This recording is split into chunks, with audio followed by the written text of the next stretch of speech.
Okay, so building from where we just finished off, and again, that got a little bit more personal than I expected. Sorry, I got a piece of ice in my mouth.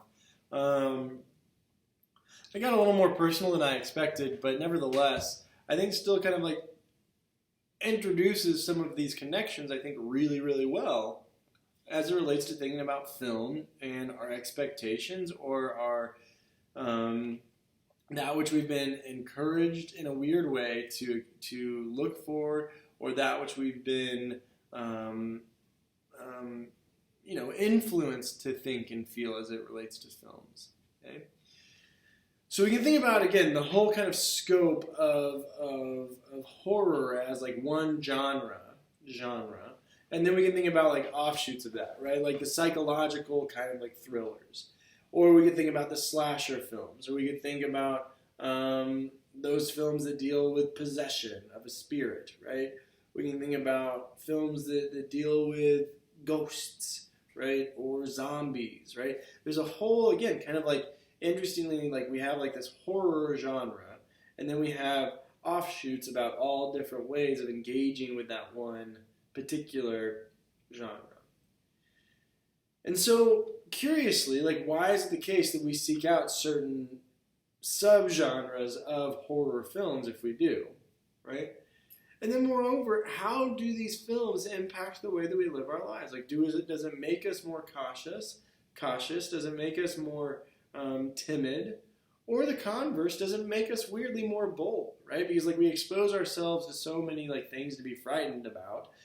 And so, therefore, in turn, it actually makes us feel more emboldened because we can handle situations better, right?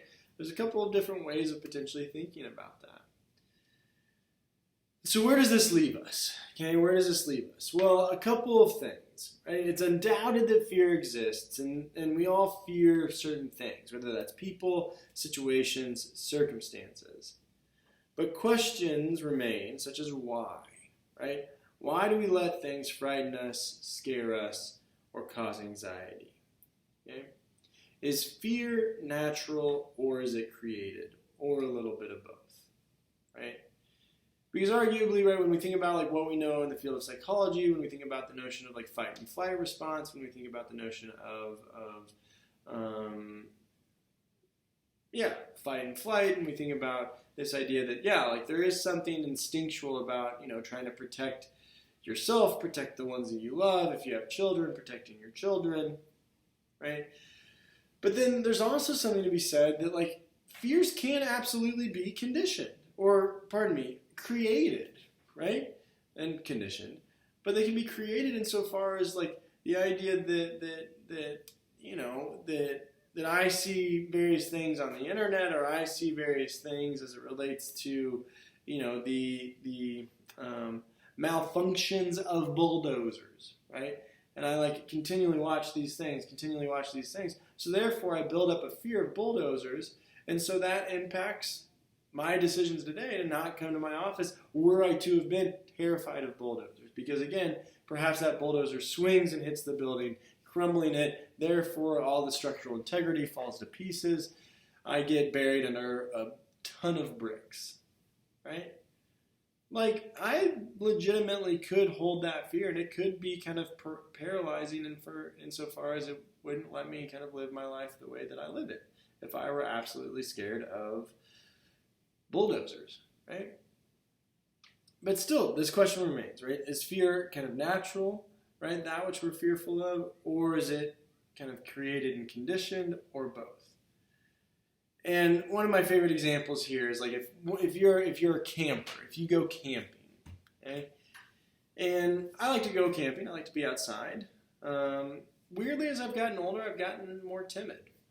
Okay, and that's kind of a question that I've become more curious about. Where like when I was younger, I wouldn't necessarily be as scared of sounds. I wouldn't be necessarily as scared of sleeping outside, right? But now as I've gotten older, I still go camping quite a bit, but I've noticed that my anxiety gets a little higher, right? That if I'm out there and I'm sleeping, in my tent, and I hear just like the slightest sound, right? I get on guard, What was that? Is it going to get me? Am I okay? Right? And chances are, I'm fine. Right? I mean, chances are, I'm absolutely fine. But the fact that there's something that kind of like strikes, there's something, not like strikes, but there's something that like, catches my attention, right? It's a little scary. Okay? And therefore, do I get more conditioned to examine those sounds of the unknown, those sounds of that which I don't know? Okay? And so when we think about fight or flight responses, we think about it in terms of the nature of fear overall. Well, in thinking about all this and kind of prepping us up for next week, I think one of the things that I want to introduce you all to, which might not be wildly revolutionary, it might not be wildly complex here, but I think that it bears consideration, is one of my theses here, and I know that this is not, an individual thesis. I think that many people kind of come to this conclusion. But we fear what we cannot control, right? We fear what we cannot control. By not being in control of either others or situations, or even ourselves, we naturally feel anxiety because we don't know how things will go, right? And so I think that there's this interesting kind of aspect here of thinking about control as it relates to that which we're scared of, okay? And perhaps genres of films have this move where we're exposed to so much of that which we can't control. We're exposed to so much of that which we still have yet to consider, that we haven't really thought about. Therefore, right, still kind of outside of our control, right? Because it's outside of my control how the operator of that bulldozer operates that bulldozer.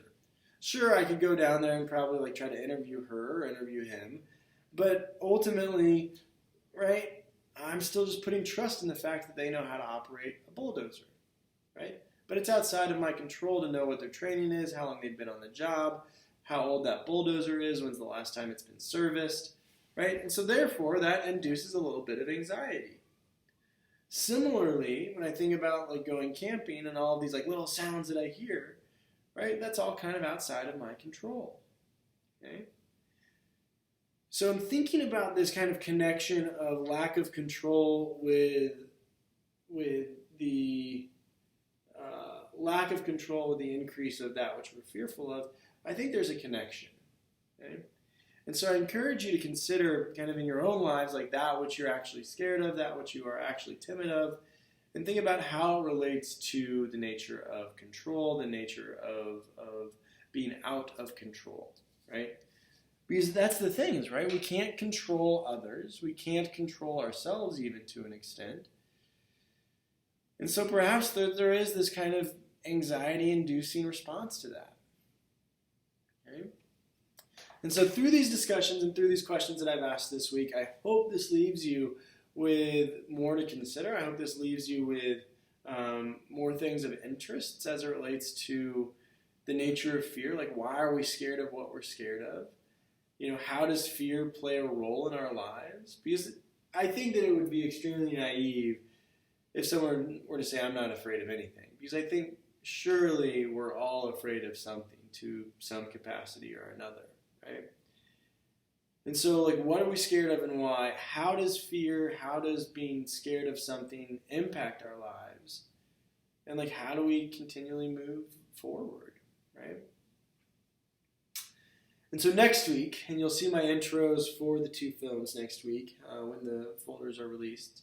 But the two films next week that you're going to be watching are Get Out on Tuesday and Midsummer on Thursday.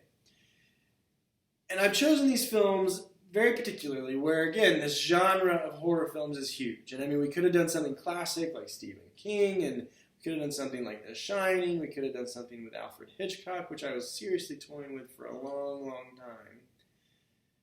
But I think that in considering, kind of like a different take on fear is one of the reasons why I've chosen the two films that I have. And I'm sure that some of you have seen the two films that I've required. But just know, as you kind of prep for them next week, just know that they are a bit obscure.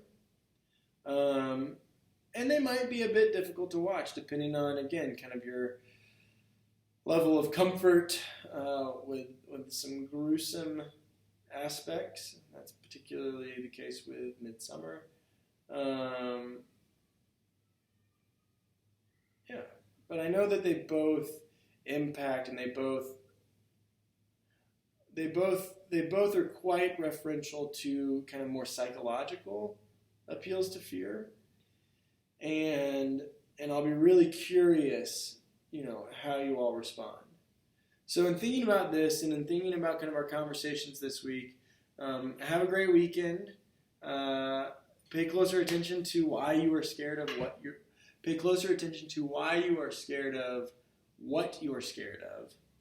Okay. If you find yourself feeling nervous at night when it's dark and you hear some weird sound, well, why is that? Like, why are you scared of that weird sound, that unknown sound, right? Or why is it the case that you're frightened about disappointing someone, right? So really engage and really examine the nature of fear here. Okay? See you next week.